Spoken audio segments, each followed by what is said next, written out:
Поскольку вы так начали эту встречу, я также могу сказать, что для нас, для родителей, большая трагедия, шок, который заставляет переосмысливать всю ту работу, которую мы проводили.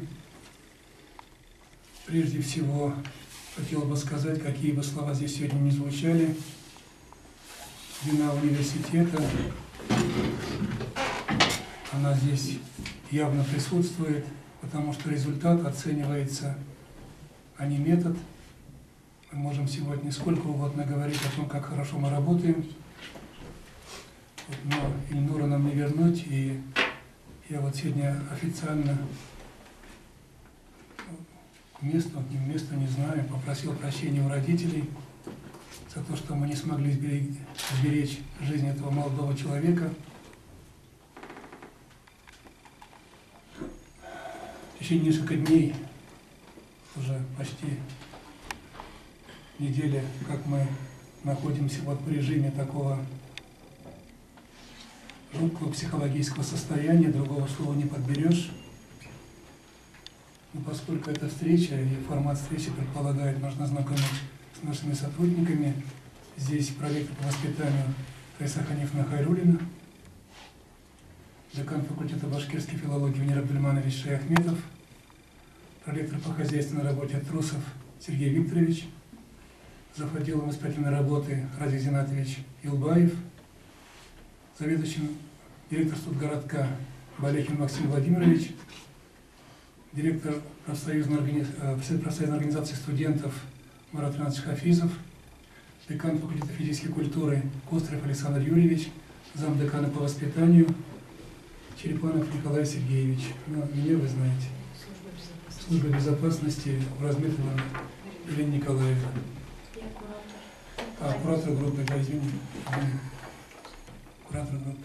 Ну и помощник ректора, она же и человек, который отвечает за общественные связи нашего университета, Гульнур Нурманова, о которой вы уже сказали. Значит, наверное, сразу могу сказать, вот, повторюсь еще раз, для нас это большой шок.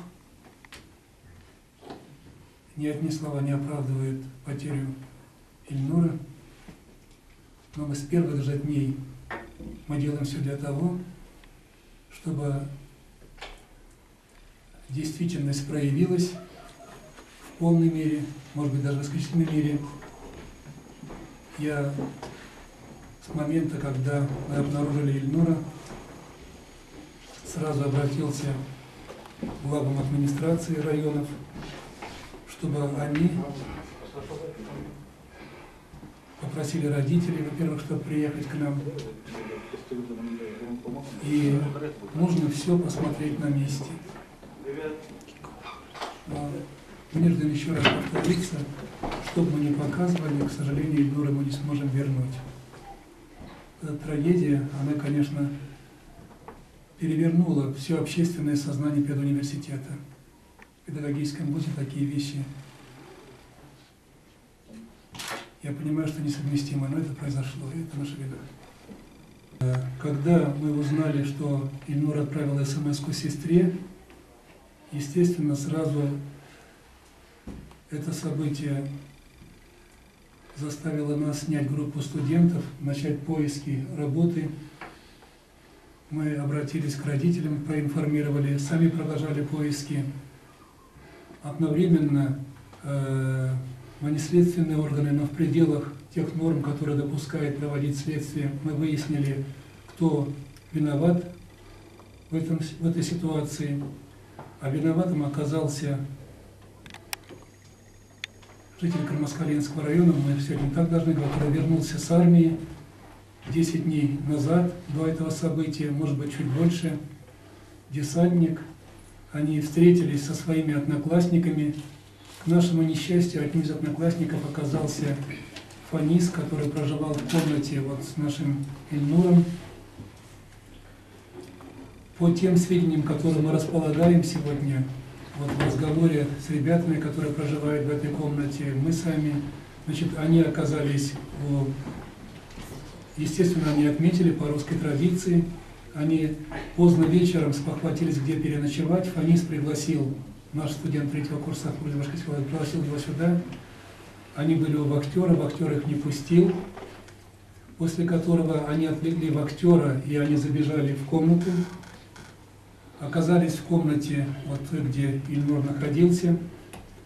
Дальше информация запутанная, каждый по-своему объясняет. Я могу говорить о той информации, которой я владею. Следственные органы работают, они уточнят эту информацию, и у нас создана комиссия, она в пределах своей компетенции работает. Произошло следующее. Значит, они за душу переговорили, затем вот этот десантник избил первокурсников, находящих в этой комнате, отправил их за пивом ночью. Утром он отправил их за сигаретой. И утром, когда он уже, Фанис, вроде бы опять пришел в себя, он пожаловался на следующие обстоятельства. Такое событие, когда студентов младшего курса посылали за пивом, у нас было в августе месяце, когда мы заселяли в общежитие. Значит, этот случай произошел с Уралом. Урал сообщил студсовету. Мы тех 2 человек, которые позволили себе такое дедовство, мы выселили из общежития, выгнали из института. Так вот, сейчас Фанис эту информацию передал этому нашему десантнику, так называемому, он пришел и избил Урала. После которого наши информации путанные, ведут следствие.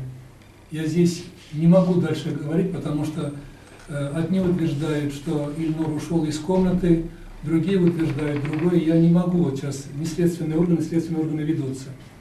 Мы, когда нашли Ильнура, до того, когда уже было сказано, чтобы Юнира арестовали, мы настаивали на том, что Юнира арестовали. Его арестовали, он находится под следствием в прокуратуре Советского района. У меня такая информация. Ленинского района, прокуратура, извините, Ленинского района.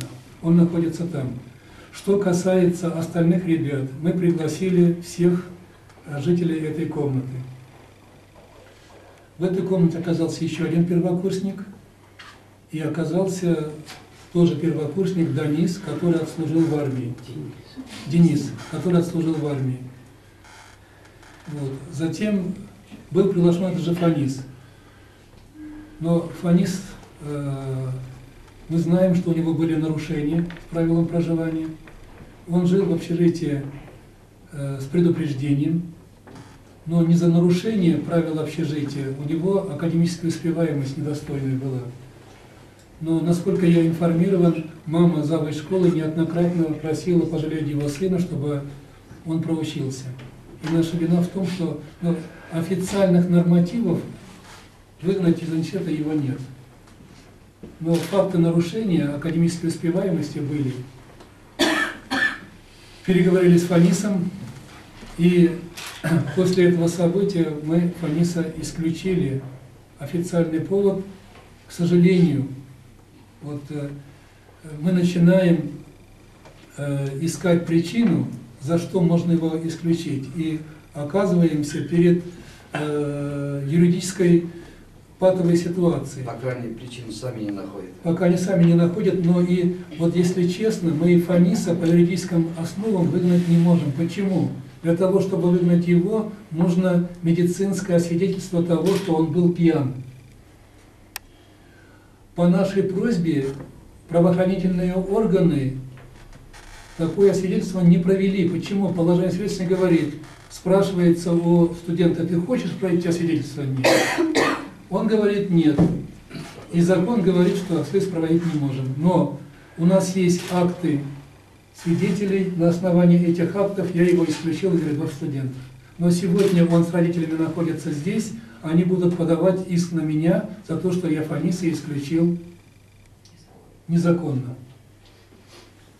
Если по большому счету идти, то действительно я его исключил незаконно, потому что у него не было свидетельствования о том, что он был пьян. Вот такие вот вещи.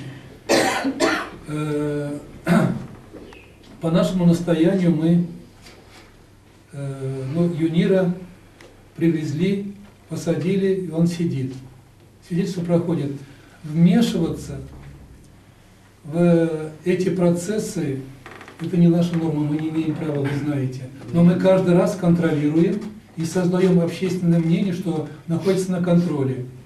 После всех этих событий, естественно, я сразу передал информацию в соответствующие органы, свои органы, в том числе в аппарат президента. Занимается им Урал Фанисович Хасанов, мы с ним постоянно поддерживаем связь. Занимается на уровне правительства Козлова Елена Викторовна, мы с ней тоже поддерживаем контакты. Мы постоянно их информируем. Я нахожусь в постоянном контакте главой администрации районов Бурзянского и Абзелиловского. Вот, наверное, та информация, которая дает характеристику того, что произошло. По факту, приказом университета создана специальная комиссия во главе с Расой Ханифовной. Мы собираем все данные. На сегодняшний день, значит, у меня есть веские основания для того, чтобы уволить вахтера. Она уволена по приказу в соответствии с соответствующими статьями. Когда мы начали вести переговоры с комендантом, заведующим общежития, Масалим Шавкат Хасановичем, то я получил ответную реакцию, что он не виноват и что я не имею права его уволить. Но я его отстранил от должности, назначил на исполнение заместителя городка Пестерева на период следствия. Вот сегодня выясняется, опять не из органов следствия, мы сами выясняем, какие нарушения были. Одно нарушение – это необеспечение пропускного режима, что лежит в функциональных обязанностях заведующего общежития. Это одно. Второе. Он не отреагировал на те замечания, которые были ранее. И вот сегодня... В течение многих лет. В течение многих лет, да. В течение многих лет. И мы, мы занимались этим вопросом, я знаю и ваши проблемы. Вот. И даже сейчас он находится на больничном листе, и, откровенно говоря, вот по закону я принимать меры не имею права, я только имею право отстранить. Но сегодня у меня появились веские аргументы для того, чтобы уволить его и подать материалы в следственные органы. Больше, коллеги, я комментировать не могу, поскольку речь идет об очень сложных вещах, но могу сказать еще раз, вы знаете наше общежитие, вы можете сравнить порядок в наших общежитиях с другими вузами. Еще раз хочу сказать, коллеги, особенно журналистам, какие бы слова я ни говорил, они не оправдывают то, что произошло. Но вот какая система работы есть с первокурсниками, в принципе? Мы со всеми первокурсниками встречаемся в общем плане, и каждый первокурсник проходит через службу психологической поддержки. 22 ноября через эту службу тестирования прошел и Ильнур. Но пока мы материалы не обработали, а те психологические вещи, они никому не передаются, они могут передаваться в следственные органы. Мы пока еще, к сожалению, они оказались по остальным первокурсникам. Вот, у нас есть данные, мы стараемся каждому первокурснику придать особое внимание. И вы знаете, кураторы групп ходят, декан факультета неоднократно был, встречались. Вот, но есть еще другой порядок. После 9 часов мы не имеем права беспокоить студентов. Это их личная жизнь. Тем более стучаться, заглядывать в комнату мы не имеем права. Хотя мы это делаем в том случае, когда есть сигналы. Далее, вот вы примерно представляете, это не оправдание, даже журналистов, может быть, здесь не писать эти вещи, для того, чтобы еще раз объясниться. Вы знаете положение с высшей школы. Бюджетное финансирование высшей школы – это только коммунальные услуги на 60%, то есть